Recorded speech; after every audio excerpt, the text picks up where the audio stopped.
जब कोई छात्र पहली बार पटना में तैयारी के लिए घर से निकलता है तो उसके माता पिता यही कहते हैं, बेटा मेरे पास पैसा कम है, मन लगाकर पढ़ना। पटना में 10-10 का कमरा भी आज 2000 से 3000 रुपए प्रति माह के हिसाब से मिलता है। पढ़ने वाले छात्र अपनी किताबें खरीदने के लिए ऑटो से नहीं बल्कि पैदल चलते हैं ताकि 20 रुपए किराए के बच जाए और वे 2 टाइम सब्जी खरीद सकें।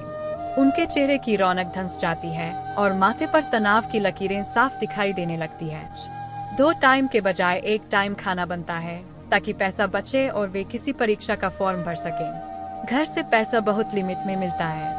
कभी कभी बाहर की मिठाई खाने का मन होता है तो चीनी खाकर अनुभव करना पड़ता है कि उन्होंने रसमलाई खा ली है।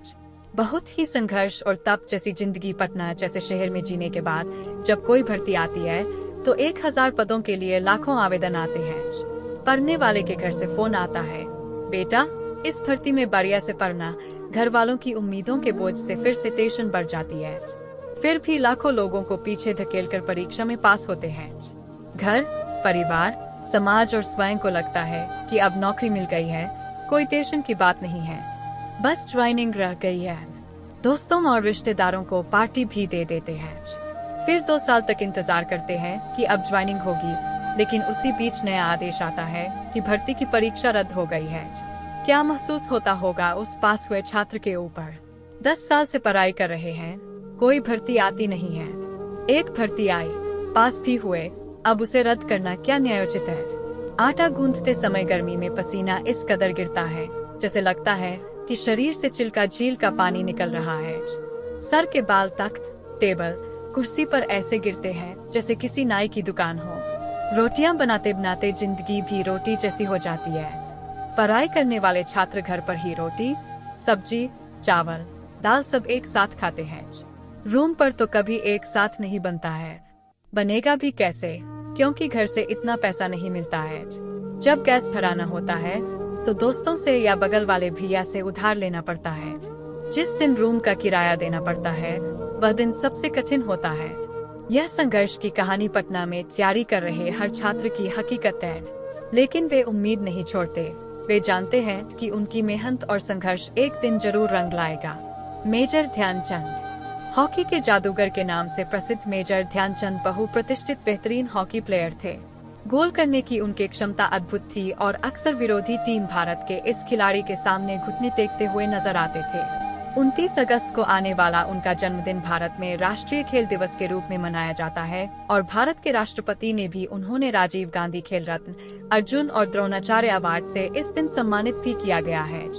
हॉकी फील्ड में 3 ओलंपिक मेडल जीतने वाला भारतीय हॉकी खिलाड़ी ध्यानचंद बेशक हॉकी के सबसे बेहतरीन और हरफनमौला खिलाड़ी थे। वे उस समय भारतीय अंतर्राष्ट्रीय हॉकी टीम के सदस्य थे जिस समय भारतीय हॉकी टीम ने पूरी दुनिया में अपना दबदबा बनाया हुआ था। एक खिलाड़ी के रूप में गोल करने की उनकी शैली और कला दूसरे सभी खिलाड़ियों से बिल्कुल अलग और अद्भुत थी। इसीलिए उन्हें हॉकी के जादूगर के नाम से भी जाना जाता है। हर मैच में हॉकी की गेंद पर उनकी अद्भुत पकड़ होती थी और गेंद को घसीटने में भी वे बेहतर थे, बल्कि गेंद को घसीटने की उनकी कला अविश्वसनीय थी। लोग उन्हें हॉकी की स्टिक से खेलने वाला जादूगर कहकर ही बुलाते थे। कई बार विरोधी टीम ने उनकी स्टिक को भीतर से देखने के लिए मैच के दौरान तोड़ने की भी कोशिश की थी।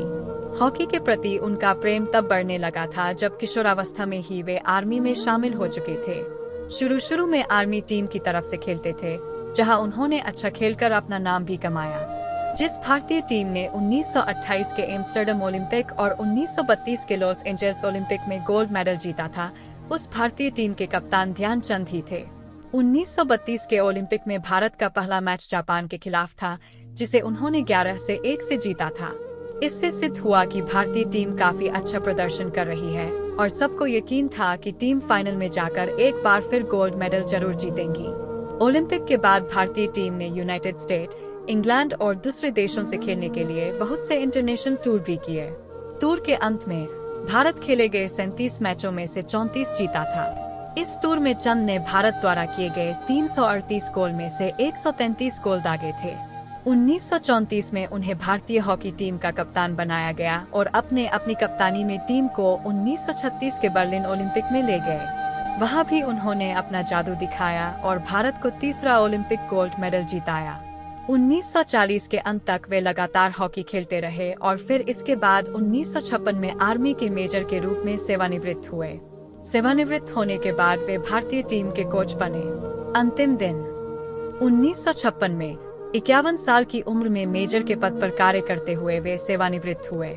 इसके बाद उसी साल भारत सरकार ने उन्हें भारत के तीसरे सर्वोच्च सम्मान पद्म भूषण देकर सम्मानित किया। सेवानिवृत्ति के बाद वे राजस्थान के माउंट आबू में कोच का काम करने लगे। बाद में उन्होंने पटियाला के नेशनल इंस्टीट्यूट ऑफ स्पोर्ट के मुख्य हॉकी कोच होने के पद को स्वीकार किया और कई वर्षों तक उसी पद रहते हुए काम भी किया।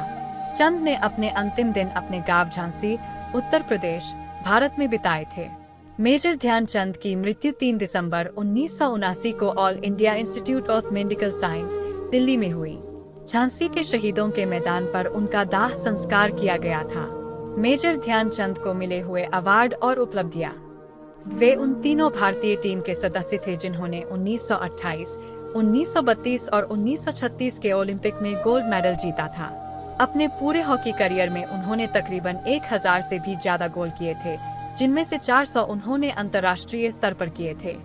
1956 में हॉकी फील्ड में उनके योगदान को देखते हुए भारत सरकार ने उन्हें भारत के तीसरे सर्वोच्च अवार्ड पद्म भूषण से सम्मानित किया था। किसी भी खिलाड़ी की महानता को गिनने का सबसे का पैमाना यही है कि उस खिलाड़ी के साथ कितनी घटनाएं जुड़ी हुई है। उस हिसाब से तो मेजर ध्यानचंद का कोई जवाब ही नहीं। हॉलैंड में तो लोगों ने उनकी हॉकी स्टिक तुड़वाकर भी देख ली थी कि कहीं उसमें चुंबक तो नहीं। यही घटना हमें अंतर्राष्ट्रीय स्तर पर उनकी लोकप्रियता को दर्शाती है। वक्त अगर किसी चीज को लौटाना चाहे तो बेशक भारतीय खेल जगत मेजर ध्यानचंद को मांगना चाहेगा। उनसा न कोई हुआ और हो सकता है और न भविष्य में कोई होगा। खेल से खिलाड़ी की पहचान बनती है, लेकिन ध्यानचंद तो हॉकी का आईना बन गए।